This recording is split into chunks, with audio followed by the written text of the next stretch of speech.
From the Oakland Hills to Jack London Square, the Port of Oakland to the Coliseum, KTVU presents Talk of the Town, an engaging conversation about the people and issues important to Oakland. Hello, I'm Dave Clark, and welcome to Talk of the Town. I'm really glad to see you, and I'm really glad to have our guest here today talking about a key part of the criminal justice system here in the Bay Area and around the country. My guest is this gentleman, Brendon Woods, from the Alameda County's Public Defender's Office. You're the first black chief public defender in Alameda County. Brendon, I'm glad you're here. Well, thank you for having me. I'm really excited to be here. Yeah, there are people who know what a public defender does and they have some vision of it, but how would you describe what a public defender is and why it's so important? Sure. So I would describe public defenders as people who essentially fight for the community. You know, we're often read your Miranda rights. Now, if you cannot afford an attorney, want to be appointed to you, we are those attorneys. And I see our job as trying to equalize the quote-unquote justice system and to fight for people who really cannot afford to pay for lawyers. So everyone in my office, all the lawyers who fight are actually lawyers. People don't understand that sometimes. I think public defenders are not real lawyers, but we are. And what we are doing is really advocating for those people who just don't have the means to hire an attorney, and that usually are poor people, of course, and also mostly black and brown people from our communities. So that's what we're there for. And I really see it as being an equalizing force, because there shouldn't be two systems of justice that actually really do exist. One for the rich and one for the poor. And so our job is to be equalizers. And then as we do it more, it's really about keeping people out of the system, keeping people out of cages, keeping people from being incarcerated, and then providing them with resources to help them be successful in life. That's where we're moving as public defenders. So we're really trying to provide wraparound services and move towards this model of complete holistic defense. How did you get into the world of public defender? It's a good story, I think. It just comes from being black in America, in a way. My family is a family of immigrants. We're actually from Jamaica, like Jamaica, Kingston, Jamaica, the island Jamaica. Oh, really? And yes. And I was the first one on my mom's side born in the States. I was born in Jamaica, New York, Jamaica, Queens. And I think just seeing what was happening in my neighborhood or community as I grew up, seeing what happened to family members who may have been incarcerated in the system. My mom had me when she was very young, but she's done very well. She helped get us out of our situation. She joined the Navy, actually. And just during that rise, all along the way, seeing how our people, black people especially, were treated by the system, I figured if I was going to be able to get through high school, get through college, and get through law school, this is the work I was going to do. I was going to be an advocate for black and brown people who get caught up in this system. And I noticed you called it the criminal justice system earlier, and I struggle with that term. Okay, I really do. Tell me why. Because I've been a lawyer now, or in this office for 25 years now, and we rarely see real justice. The system really isn't designed to implement justice fairly. We think it is, but it really doesn't happen. It really happens. And if we think just about the money aspect, think about bail, the fact that if you have money, you can afford to pay your bail and fight your case out of custody as opposed to in a cage. It's all the difference in the world. It's all the difference in the world. So that's kind of a long story of how I got here. And then, more directly, I've seen the way the system impacted my family. I had an uncle who was incarcerated for 27 years in prison, other cousins who've been through the system, cousins who were beaten by the police pretty badly. So I've seen all of that. And really trying to change the course of justice or how it applies to us is why I do this work. And when it comes to the legal system, there are just so many ways in which you see the power dynamics shifted away from the people and more towards the government and state. Does it frustrate you? That's a great question. I think it more angers me than frustrates me. You know, I've been doing this job for a while, and the more I do it, I think the more angry I get, which actually fuels me to do the work. Yeah. It makes me committed and dedicated to really fighting against the system, and fighting it at multiple levels, fighting it for the individual client on a daily basis, making sure our lawyers are well equipped to fight that fight, and then fighting it systemically, fighting it in Sacramento, helping create new laws, helping change this arc of justice. So sure, it can be frustrating, but I think more so it makes me angry and makes me dedicated to the fight. Yeah, there are many different levels of things I want to ask you about, Sure. but I think one of the biggest is the funding levels between the public defender's office and prosecutors. Yes. What don't I know about that? So what most people, I think, don't know is how under-resourced public defenders are, how under-resourced we are as compared to the prosecutors. So for example, throughout the state, the funding that's allotted to prosecutors is nearly 2 to 1 to the defense. Throughout the state of California, prosecutors receive almost $1 billion more than defense. Did you say billion? Billion, B? yes, I said B, capital B, billion, yes. Yeah. And so the disparity is incredible. If you look at just in Alameda County, the budget between my office, which is about 51 million, and the prosecutor is 91 million. It's almost double, and they have 40 million more dollars. So it is enormous. So I want you to think about this. This is one that I use a lot. If I have about 115 lawyers in my office. If I was able to add 50 more lawyers, I mean, that's a huge amount, 50 more lawyers, the prosecutor's budget would still be $24 million more. $24 million more. So what does that mean in reality? That means that our lawyers need to work harder. That means that people could possibly stay in custody longer because our lawyers have higher caseloads. That means that justice isn't really a fair fight. And if we really go back to what I said earlier, most of the people who rely on our services are black and brown. Most of the people, almost all of the people who rely on our services are poor. So they are not receiving, based on funding, the same level of justice as they would if they had resources. And so it's, I think, one of the biggest issues we have facing our criminal legal system right now.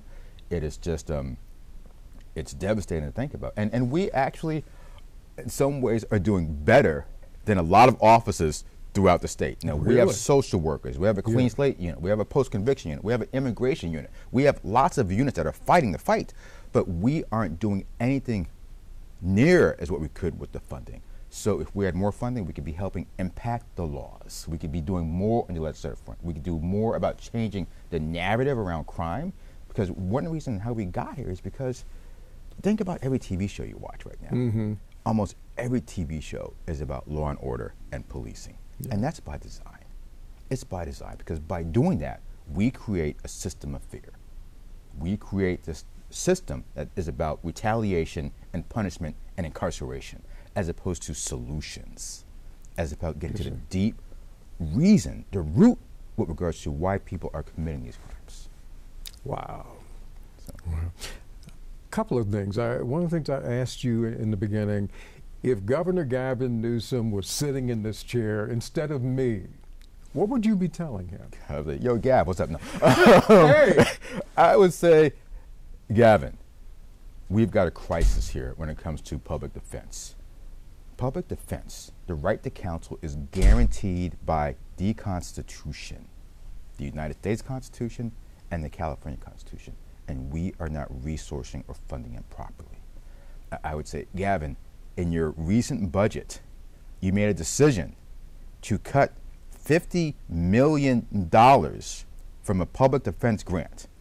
That grant goes to resentencing people who have been really unjustly sentenced or have served too much time incarcerated right now and should be coming home. You've cut $50 million from that. Why? Why? If you're talking about rehabilitation and closing prisons and saving money, we are be able to bring people home right now with those funds. So why are you cutting us? And then at the same time, putting massive amounts of money, over $500 million into retail theft. Let's get to the root causes of the problem. Let's get services to our community. Let's fund public defenders who are so much closer to the people who are accused of committing crimes. And let's start fixing it there. So that's what I would say. And I would ask him to stop feeding this beast of incarceration, because the more money we place in prosecution and policing and incarceration, the more people who are going to be caged in prisons. You have this, I see it as almost like Star Wars, just one rebel outfit who is really paid by the government to fight mass incarceration. And by doing that, though, we are also really, really severely underfunded. It's weird in that it's crime that keeps you in business. Yeah. So you know what? That's a great question. I would love to be unemployed. Yeah. I would love to be unemployed. I would love to be out of a job. And maybe one thing that people also don't recognize is that by funding public defense, you're also making communities safer. Because we are doing more than just what you think is typical criminal defense. We're defending cases in court, because it's a cycle, right? It's a real cycle. If you send people to prison, they typically come out worse. If you send people to jail, they come out worse. They lose their jobs, they lose their families, they commit crimes again. So we are doing that, keeping them from going to jail and prison.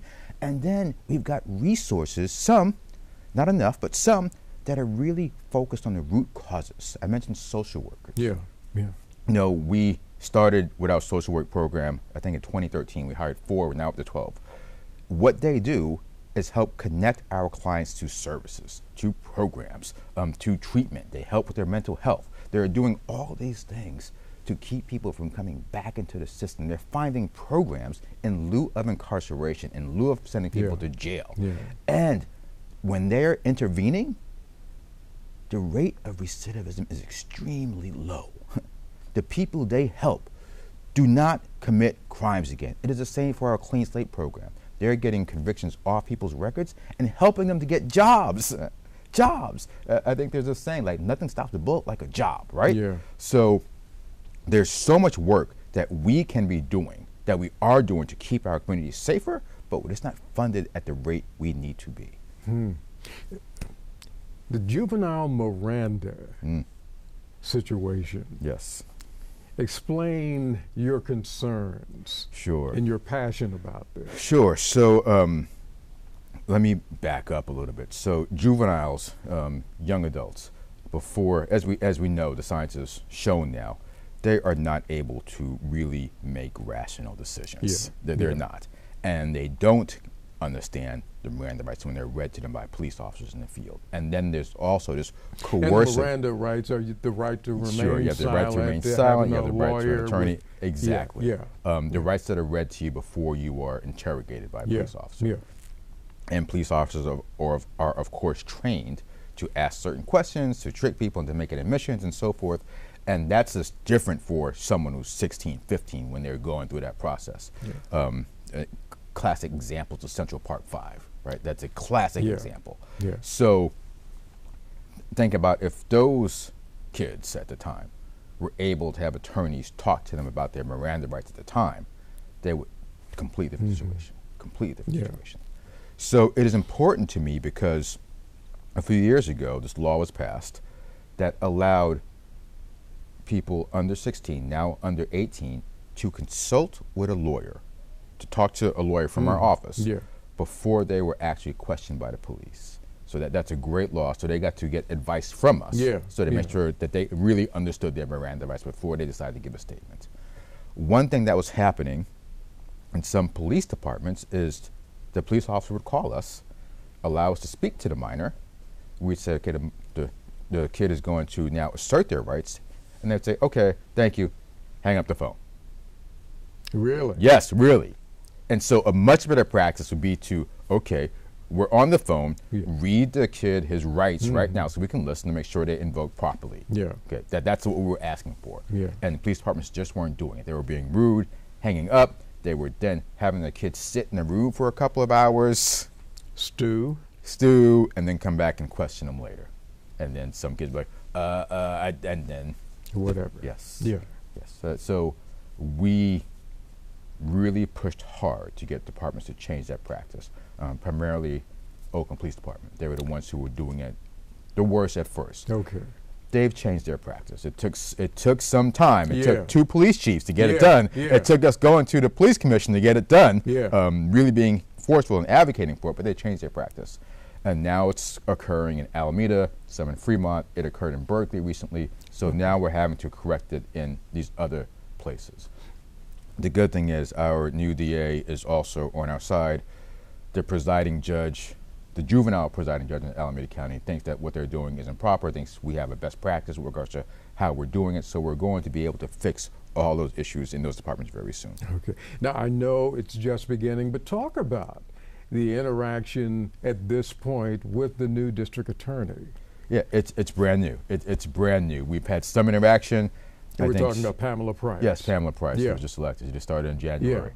It's brand new. We've had some interaction prior to her taking over. It's been busy. We've communicated some, and we're just really trying to set up our new levels of communication, how it's going to work.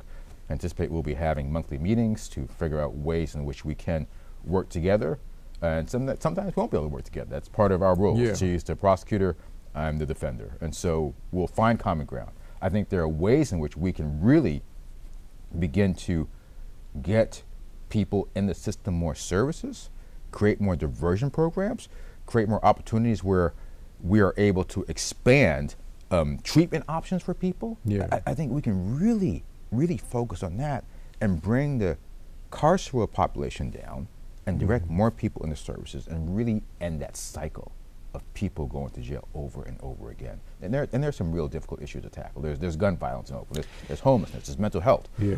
So it's all of that, and there's the impacts of COVID, which has really hit our communities hard. So trying to come up with really creative solutions to get at all that. But we know what we've been doing hasn't been working, right? Yeah. Incarceration isn't a solution, Yeah. because people just come back without services, without job skills, without education, and so we have to get there earlier. And I think we can together. Are you encouraged when you see, I don't even know how to say this, young African American men around Oakland or throughout the Bay Area, are you encouraged about where they're headed, what they're doing, the surroundings, the image? How do you personally feel seeing these young men? And it's not, obviously it's not all, but I just wanted to get your thoughts. Yeah, so I guess I am always encouraged by the younger generation. Okay. I always am. I think the younger generation is great. I love going to high schools and talking to do our you? youth. Yeah, Yeah. I was actually at Oakland High yesterday. Yeah. Oh, okay. Teaching on Know Your Rights class. I was at Berkeley out a week, Yeah. 2 weeks before that. I am super optimistic with regards to what our youth can do. But we, as maybe an older generation, Yeah. have an obligation to reach down and get them help. Reach down and be role models. Reach down and make sure they're on the right path. That sits with us.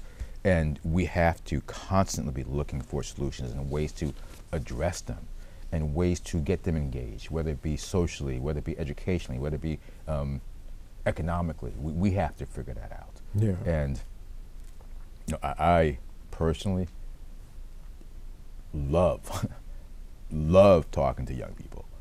It gives me hope.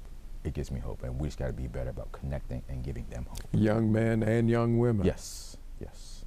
Interesting. I've got to get in a question about getting more black people on juries and why that's so important. And I think I told you beforehand, I had people tell me during interviews on the streets, well, you see, I don't register to vote because if you register to vote, they put you on a jury. Yeah. And I'm thinking, that's crazy. Yes. But it's necessary. It's completely necessary, and one of my lifelong passions and goals and objectives is to increase diversity on our juries. So if we think historically about the harm that has been done to our people in the legal system, a lot of it comes from juries. A lot of it comes from this system that was created to keep us from participating. That's how we were convicted of crime. That's how we were punished over and over again. That's how we were sentenced to death for the most trivial crimes. If we, there's been so many cases. If we think about the case of Emmett Till, which is the reverse, where his assailants were never held to justice because it was an all-white jury, right? So, or George Steiny, who was, I think, the youngest black person to be executed. He was 14. His crime was so trivial, and he was 14 and executed by an all-white jury. So diversity on those juries would have had a complete different outcome. Diversity on our juries have outcomes that are different today. Juries that are diverse, that have black people on them, deliberate longer. They consider more evidence. They are more open to the idea that police don't always get it right. There's so many things that diversity brings a value and added value to juries that we need to be focused on. And then just the base level of participation. We are, as black people, are completely overrepresented when it comes to people who are prosecuted, policed, and incarcerated. And completely underrepresented for those who are in the decision-making process, especially on our juries. And so I think about, we as black people always think about the right to vote, and we fought for the right to vote, and that's super important, super important. I think the right to serve on juries is actually more important. Voting is a choice. You have a choice to vote.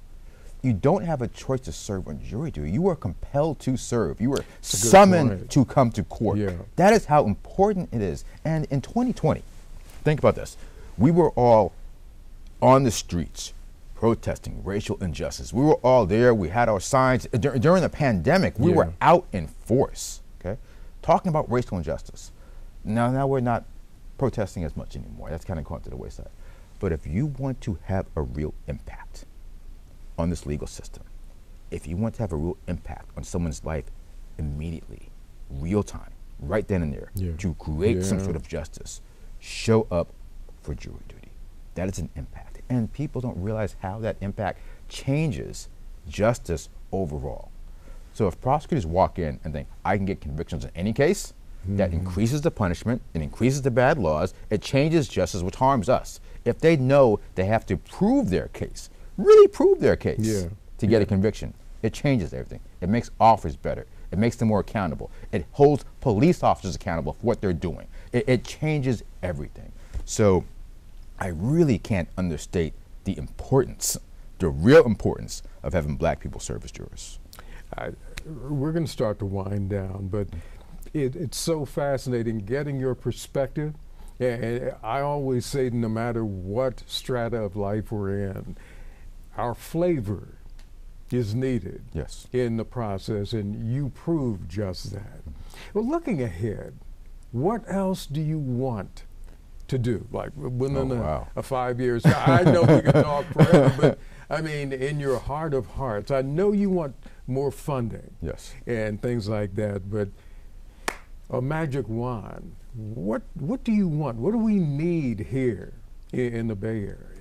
I think we need more services. We need to redirect our funds to community. If we think about the fact that it cost over $100,000 to incarcerate someone in prison for 1 year, over $100,000 to incarcerate someone in prison for, I'm sorry, let me slow down.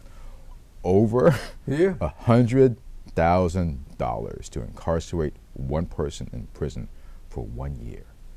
Imagine what that money could do for that individual.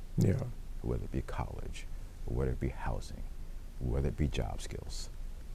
We have to figure out solutions to keep people from going to prison. That's the number one. And we do it by dedicating our resources to education, job training, business, all that. So when I think about like a long-term goal, if I have it, it is to reduce the amount of people, particularly black and brown people, that are incarcerated in cages. You know, in our county, we've got Santa Rita Jail. Now, Santa Rita Jail is, I believe, the 3rd largest jail in California, the 5th largest jail in the nation. It is humongous. It holds over 4,000 people. It is, I call it, it is huge. It's a monster. Santa Rita Jail, right now, is about 49% black, almost 80% people of color. Alameda County is 11% black. Wow. So that's the problem. People, we're fighting this battle about systemic racism, whether it be taught in school and everything. Racism exists. Yeah. It exists and is most prevalent in our legal system. So we have to be fighting that every single day. Ooh, you make great points. And you've been an excellent guest. Brendon Woods of the Alameda County Public Defender's Office. I wish you much success. I'm glad they have you as a leader there. And I predict greater things to come. I'm going to love watching you and what you do. And I hope people listen to the message that you have, because you say it very well. Great. Thank you for having me. It's been a pleasure. Thank you for being here. I appreciate you.